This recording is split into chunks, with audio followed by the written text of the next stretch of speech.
Option থেকে লিঙ্কটি copy করে ব্রাউজারের ট্যাব ওপেন করে ব্রাউজ করতে হবে।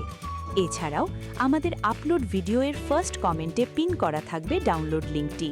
সেখান থেকে ক্লিক করে ফাইলটি ডাউনলোড করতে হবে। আমাদের ইউটিউব চ্যানেল ছাড়াও আমাদের ওয়েবসাইট ক্রোম এক্সটেনশনটি ইনস্টল করতে পারেন। ওয়েবসাইটে আর ক্রোম এক্সটেনশনের নাম GSM সঞ্জয় লিখে সার্চ দিলেই পেয়ে যাবেন। আমাদের চ্যানেলে নতুন হয়ে থাকলে সাবস্ক্রাইব করবেন, লাইক করবেন, শেয়ার করবেন এবং নতুন আপলোড দেওয়া ভিডিও সলিউশনগুলো উপভোগ করবেন। ধন্যবাদ।